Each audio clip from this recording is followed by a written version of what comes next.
रोहित शेट्टी की पिक्चर है, कोप यूनिवर्स की मूवी है। सर्कस के डायरेक्शन के बाद रोहित शेट्टी वापस से एक बड़ी एक्शन फिल्म लेकर आ रहे थे। इतनी बड़ी स्टार कास्ट थी तो आपकी एक्सपेक्टेशन ऑलरेडी लो थी, एकदम हाईएस्ट लेवल की लो थी कि मतलब आपको कुछ भी एक्सपेक्टेशन नहीं रखना, आपको थिएटर में आना है, एंजॉय करना है, बस इतनी एक्सपेक्टेशन लेकर मैं भी थिएटर के अंदर गया था कि मुझे स्टोरी ना मिले, कैरेक्टर ना मिले, जस्टिफिकेशन ना मिले, लेकिन कुछ मासी मूवमेंट तो मिले जिसको देख के मैं थिएटर में चिल्लाऊं, सीटियां बजाओ, तालियां बजाओ, थिएटर के उस एनवायरमेंट के अंदर घुल मिल जाओ कि मुझे स्टोरी का कोई परवाह ही ना हो। लेकिन क्या होता है, जय श्री राम दोस्तों, 2 घंटे 25 मिनट की फिल्म के अंदर दो बार ऐसे मौके आते हैं जब थोड़ी सी सीटी, ताली या थिएटर का एक एटमॉस्फेयर चेंज होता है। तो चलिए बिना किसी देरी से डिस्कस करते हैं कि सिंघम अगेन मूवी कितनी बड़ी कचरा है, कितनी बड़ी अच्छी मूवी है। तो चलिए वीडियो को बिना किसी देरी से शुरू करते हैं। यहाँ पर फिल्म शुरू होती है यहाँ पर सिंघम के कैरेक्टर के इंट्रोडक्शन के साथ। सिंघम यहाँ पर पोस्ट हो चुका है, सिंघम को यहाँ पर प्रमोशन मिल चुका है, वो एक अपनी खुद की टीम बना चुके हैं जिसका नाम है शिवा स्क्वाड, जिसके अंदर आपको कई सारे कैरेक्टर देखने को मिलते हैं। इसमें सत्या है, जिसमें शक्ति शेट्टी है, जिसमें सूर्यवंशी है और भी कई सारे कैरेक्टर्स हैं। लेकिन अजय देवगन की मूवी है, अजय देवगन की एंट्री को इस तरह से स्टेज किया गया है कि आपको लगता है कि भाई कोई कैरेक्टर नहीं आ रहा, कोई हवलदार आ रहा है। मतलब सिंघम इतना आइकॉनिक कैरेक्टर था। रोहित शेट्टी अपनी एंट्रीज के लिए जाने आते हैं, लेकिन सिंघम की एंट्री एकदम ठंडी थी। उनको यहाँ पर कहने की जो टाइटल ट्रैक था उसके कारण एलिवेट करने की कोशिश की जा रही थी। रवि बसु जो कि इतने बड़े म्यूजिक डायरेक्टर बन चुके प्रशांत नील के बाद, क्योंकि प्रशांत नील की मूवीज में तो अच्छा बीजीएम देते, सलार हो गई, केजीएफ हो गई, वहां पर उनके बीजीएम से बहुत ज्यादा एलिवेशन आता है। वही रोहित शेट्टी ने ट्राई किया, हम स्टोरी में मेहनत नहीं करेंगे, कैरेक्टर को जस्टिफाई नहीं करेंगे, उनको एलिवेशन देने के लिए अच्छी से राइटिंग नहीं करेंगे, बस क्या करेंगे, अजय देवगन को स्लो मोशन में दिखाएंगे, रवि बसु का बैकग्राउंड म्यूजिक लाउड तरह से बजाएंगे और उनको एलिवेशन मिल जाएगा। थिएटर में एंट्री के लिए चिल्ला छोड़ हो जाएगी। नहीं होती भाई। रोहित शेट्टी आप जानते हो किसी एंट्री देते, सूर्यवंशी की एंट्री याद कीजिए, सिम्बा की एंट्री याद कीजिए, वहां पर वो एलिवेशन, वो थ्रिल फील होता है कि हाँ थिएटर में आके आपको सीटियां तालियां बजाने का मन करता है। लेकिन सिंघम की एंट्री बहुत ही ठंडी, मतलब बहुत ही ठंडी।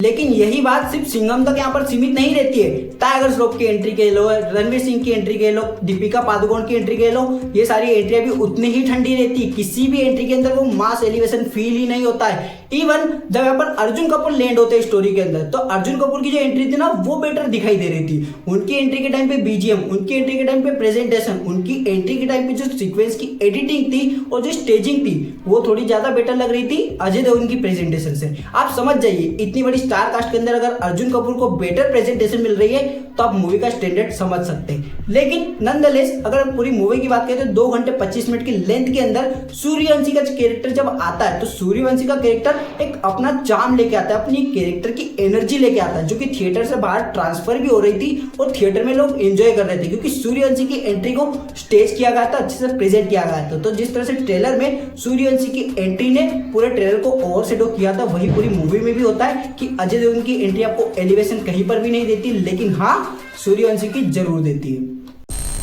तो दोस्तों आप भी कह रहे होंगे कि मैं इतनी ऐसे सिर्फ एंट्री की बात कर रहा हूँ, क्यों कर रहा हूँ? क्योंकि रोहित शेट्टी वही करते, पूरी फिल्म के अंदर एंट्री पे एंट्री आ रही थी, स्टोरी तो आ नहीं रही थी। रामायण से पैरेलल ड्रॉ करना चाह रहे थे अपनी स्टोरी का, बिल्कुल मैं मानता हूँ, अच्छा डिसीजन था, अच्छी चॉइस थी, लेकिन किस तरह से प्रेजेंट कर रहे हो? कैरेक्टर्स खुद ही कह रहे कि मैं राम हूँ, मैं सीता हूँ, तू रावण है, मैं रावण हूँ। क्या चल रहा है? सारे कैरेक्टर्स को आप प्रेजेंट इस तरह से कर रहे हो कि हम रियलाइज करें कि हाँ ये कैरेक्टर तो वहां से पैरेलल दिखाई दे रहा है, ये स्टोरी का पार्ट तो वहां से लिया गया है। कोई मतलब नहीं है।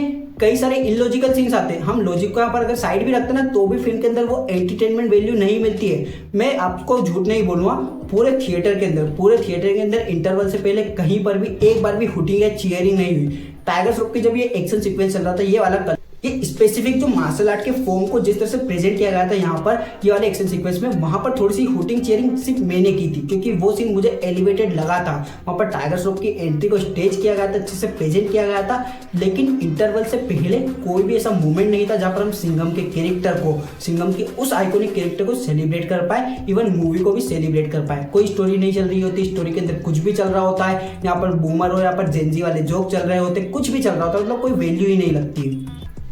लेकिन ये सारी चीजें होते होते इंटरवल हो जाता है। इंटरवल के बीच में आपको कहीं ना कहीं यहाँ पर टाइगर श्रॉफ की एंट्री, दीपिका पादुकोण की एंट्री, अर्जुन कपूर की एंट्री और जो प्लॉट का यहाँ पर कहीं ना कहीं बेसिक समरी थी वो दिखाई देती है कि यहाँ पर अवनी का किडनैप हो चुका है, अवनी को यहाँ पर कहीं ना कहीं अबडक्ट कर लिया गया है। इसके बाद स्टोरी कहाँ जाएगी? श्रीलंका जाएगी। अब श्रीलंका कैसे जाएगी?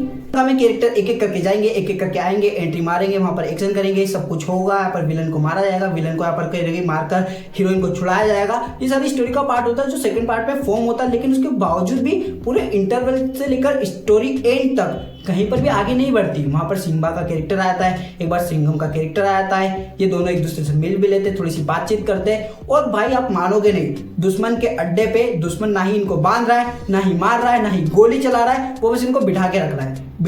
वहां पर अवनी का और सिंघम का रोमांस चल रहा है और रोमांस चल रहा है, वहां पर डायलॉग डिलीवरी किसकी आ रही है? सिम्बा की। मतलब कुछ भी चल रहा है, मतलब लॉजिक तो हम भूल भी जाते हैं, लेकिन फिर भी एंटरटेनमेंट वैल्यू आपको नहीं मिलती है। सिम्बा का कैरेक्टर जब से मूवी के अंदर एंट्री करता है ना, तो थोड़े से कॉमिकल सीन आते हैं जो कि कहीं ना कहीं एक राहत की सांस देते हैं, क्योंकि वो कॉमिकल सीन लिटरली फनी थे। वो कॉमिकल सीन मूवी के अंदर एक एनर्जी को पुट ऑन करते हैं। तो मुझे लगता है कि इंटरवल के बाद जैसे सिम्बा सूर्यवंशी स्क्रीन के अंदर आते हैं, आपको ज्यादा मजा आता है। अगर हम बात करें इतनी बड़ी स्टार कास्ट की, तो टाइगर श्रॉफ पूरी तरह से वेस्टेड है। ये पर्टिकुलर एक्शन सीक्वेंस को अगर आप उनके किसी भी मूवी में डालोगे ना, तो बेटर लगेगा, लेकिन इस मूवी का पार्ट नहीं तो वो फील होता है और ना ही उसकी रिक्वायरमेंट दिखाई देती है। जय हनुमान, जय श्री राम।